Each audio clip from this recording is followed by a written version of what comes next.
दोस्तों, भूल से भी इन 5 लोगों को घर से कभी खाली हाथ ना जाने दें। सिर्फ हिंदू धर्म ही नहीं, बल्कि सभी धर्मों में दान का अत्यधिक महत्व माना जाता है। दान करना मात्र रिवाज या परंपरा ही नहीं है, बल्कि धार्मिक ग्रंथों के अनुसार जब कोई दान करता है तो उसके प्रभाव से उसे इंद्रिय आसक्ति से मुक्ति मिलती है। इसके अलावा आपको आंतरिक सुख भी प्राप्त होता है। दोस्तों, शास्त्रों के अनुसार कहा जाता है कि जीवन में सुख, समृद्धि और सभी इच्छाओं की पूर्ति के लिए दान करना अति आवश्यक है। आपको प्रकृति को कुछ देना होगा, तभी बदले में कुछ मिलेगा। यही नियम चलता आ रहा है। दान को बहुत बड़ा पुण्य माना जाता है। मान्यता है कि दान करने से मनुष्य के कई पाप मिट जाते हैं और मृत्यु के बाद स्वर्ग की प्राप्ति होती है। यह तो आप जानते ही हैं कि धार्मिक स्थलों पर दान करने की महत्वता बहुत समय से है, लेकिन घर के द्वार पर आए भिक्षु को खाली हाथ लौटाना अनर्थ के समान हो सकता है। शास्त्रों के अनुसार 4 लोगों को यदि खाली हाथ लौट आया जाए तो भाग्य दुर्भाग्य में बदल जाता है और घर में आने वाली खुशियों में दोष आ जाता है। आइए जानते हैं कि वे कौन हैं जिन्हें भूल से भी आपको द्वार से खाली हाथ नहीं भेजना चाहिए। लेकिन उससे पहले, अगर आप चाहते हैं कि माता लक्ष्मी का आशीर्वाद आप पर सदैव बना रहे, तो इस चैनल को सब्सक्राइब करें, वीडियो को लाइक करें और कमेंट में जय मां लक्ष्मी जरूर लिखें। तो चलिए बढ़ते हैं अपने विषय की ओर। नंबर 1, किन्नर। किन्नर से ज्यादातर लोग दूर ही रहना चाहते हैं, लेकिन यदि किन्नर आपके घर, कार्यालय या दरवाजे पर मांगने के लिए आए तो उसे खाली हाथ भेजने की भूल न करें। ऐसा माना जाता है कि किन्नरों को दान करने से कुंडली का बुध ग्रह का दोष खत्म होता है। ज्योतिष शास्त्र के अनुसार किन्नरों को बुध ग्रह का प्रतीक माना गया है। यही नहीं, उनके साथ किया गया व्यवहार हमारे जीवन पर गहरा प्रभाव भी डालता है। इसलिए भूलकर भी कभी किन्नरों का अपमान नहीं करना चाहिए। यदि आप उन्हें दान नहीं देना चाहते तो ना दें, लेकिन उन्हें अपशब्द भी ना कहे। हालांकि धार्मिक मान्यता यह भी है कि अगर किन्नरों को हरे रंग के वस्त्र या फिर हरे रंग की कोई भी वस्तु दान की जाए तो यह अत्यंत शुभ होता है। ऐसा करने से जीवन में सुख समृद्धि आती है, लेकिन इनका अपमान करने से बुध ग्रह खराब होता है और कई तरह की मानसिक और शारीरिक दिक्कतों का सामना करना पड़ सकता है। बुध ग्रह को भाग्य का कारक माना जाता है, इसलिए इन्हें अवश्य दान देना चाहिए। यदि संभव हो तो इन्हें हरे रंग की कोई चीज दान करें। नंबर 2, संत महात्मा। ज्योतिष शास्त्र के अनुसार अगर कभी भी आपके दरवाजे पर कोई संत महात्मा आए तो उनके साथ हमेशा शालीन व्यवहार करें। यदि उनसे कुछ ज्ञान प्राप्त करना चाहे तो अवश्य प्राप्त करें।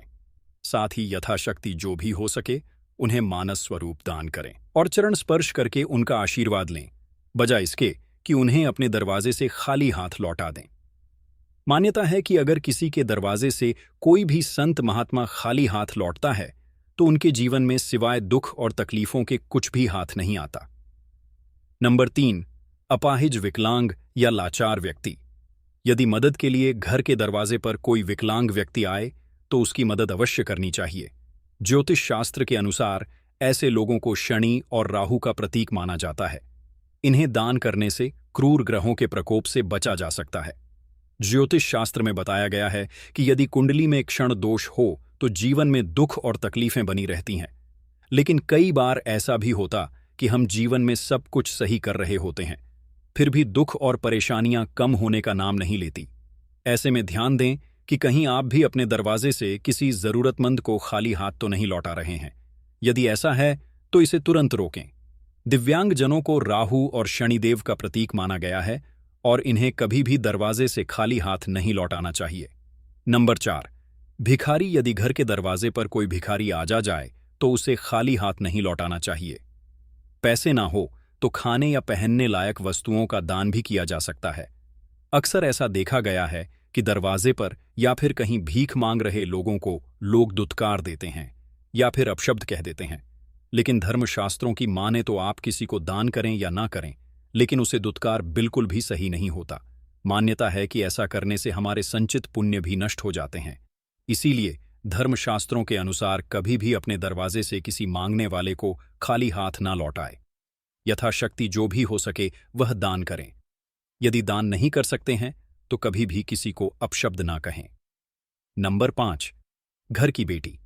अगर घर की बेटी ससुराल से आए तो उसका कभी भी अपमान नहीं करना चाहिए। उसे अपनी इच्छा अनुसार जितना हो सके दान देना चाहिए। कुछ घरों में ऐसा देखा जाता है कि बेटी के आने पर परिवार के लोग उसके साथ लड़ाई झगड़ा या गाली गलौज करते हैं। ऐसा करने से घर में दरिद्रता का वास होता है। जब घर की बेटी अपमानित होकर जाती है तो घर की लक्ष्मी भी रूठक चली जाती है। इसीलिए घर की बेटी का कभी भी अपमान न करें। इससे घर की सुख समृद्धि भी हमेशा के लिए चली जाती है। दान का सही अर्थ और कुछ महत्वपूर्ण बातें। दान का अर्थ होता है कि उस वस्तु पर से अपना अधिकार समाप्त करना। गरीबों, जरूरतमंदों या फिर धार्मिक स्थलों पर दान देना बहुत ही पुण्य का कार्य माना गया है। लेकिन हिंदू धर्म ग्रंथों में कुछ ऐसी चीजों का वर्णन किया गया है जिन्हें भूल से भी दान के रूप में नहीं देना चाहिए।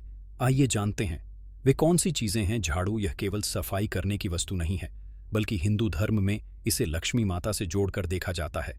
साथ ही यह भी माना गया है कि झाड़ू को कभी दान के रूप में नहीं देना चाहिए। ऐसा करने से लक्ष्मी माता नाराज हो सकती हैं, जिससे व्यक्ति को धन संबंधी समस्याओं का सामना करना पड़ सकता है। दान से जुड़ी महत्वपूर्ण बातें। शास्त्रों में बताया गया है कि कभी भी नुकीली चीजों जैसे चाकू, छुरी, सुई या कैंची का दान नहीं करना चाहिए। धार्मिक दृष्टि से ऐसा करना अशुभ माना जाता है। के अनुसार इससे ग्रह क्लेश की स्थिति बनने लगती है। हिंदू मान्यताओं के अनुसार शनिदेव को तिल या सरसों के तेल का दान करने से उनकी कृपा प्राप्त होती है। लेकिन इस बात का ध्यान रखना चाहिए कि दान में कभी भी इस्तेमाल हुआ तेल या फिर खराब हो चुका तेल नहीं देना चाहिए। ऐसा करने से शनिदेव रुष्ट हो सकते हैं, जिससे जीवन में परेशानियां बढ़ सकती हैं। हमेशा अपनी क्षमता के अनुसार ही दान करना चाहिए। किसी जरूरतमंद को भोजन का दान देते समय यह ध्यान रखना जरूरी है कि भोजन बासी या खराब ना हो। ऐसा भोजन दान के रूप में देने से कोई पुण्य नहीं मिलता, बल्कि इसके विपरीत नकारात्मक परिणाम मिल सकते हैं। दान कब नहीं करना चाहिए और क्यों? नंबर 1, मृत्यु के बाद वस्तुओं का दान। जब घर में किसी की मृत्यु हो जाती है तो घर के सदस्य उस व्यक्ति के सामान को दान कर देते हैं। लेकिन शास्त्रों के अनुसार किसी की मृत्यु के बाद मृत व्यक्ति की वस्तुएं 1 साल पूरा हो जाने के बाद ही दान में देनी चाहिए। नंबर 2, 13वीं तिथि पर दान। 13वीं तिथि के दिन ब्राह्मण को भोज कराना चाहिए, लेकिन दान नहीं करना चाहिए। नंबर 3, सूर्यास्त के बाद दान। शास्त्रों के अनुसार सूर्यास्त के बाद का समय शुभ नहीं होता है, इसलिए सूर्यास्त के बाद किया गया दान देवी देवताओं को नहीं बल्कि बुरी शक्तियों को जाता है। इसी कारण सूर्यास्त के बाद दान करने से बचना चाहिए। नंबर 4, ग्रहों की अशुभ स्थिति में दान। यदि कुंडली में ग्रह अशुभ स्थिति में हो तो दान नहीं करना चाहिए। ग्रहों की स्थिति सुधारने के लिए पूजा कराई जा सकती है। नंबर 5, शनि, राहु और चंद्रमा के कमजोर होने पर दान। जब शनि, राहु और चंद्रमा कमजोर होते हैं तो दान करने से यह तीनों ग्रह अशांत और अशुभ हो जाते हैं। इसलिए ऐसी स्थिति में दान करने से बचना चाहिए। आपको दी गई यह जानकारी कैसी लगी, हमें कमेंट करके जरूर बताएं। अगर आप चैनल पर नए हैं तो चैनल को सब्सक्राइब कर लें। वीडियो को लाइक और शेयर करना ना भूलें और कमेंट में जय मां लक्ष्मी लिखना बिल्कुल ना भूलें।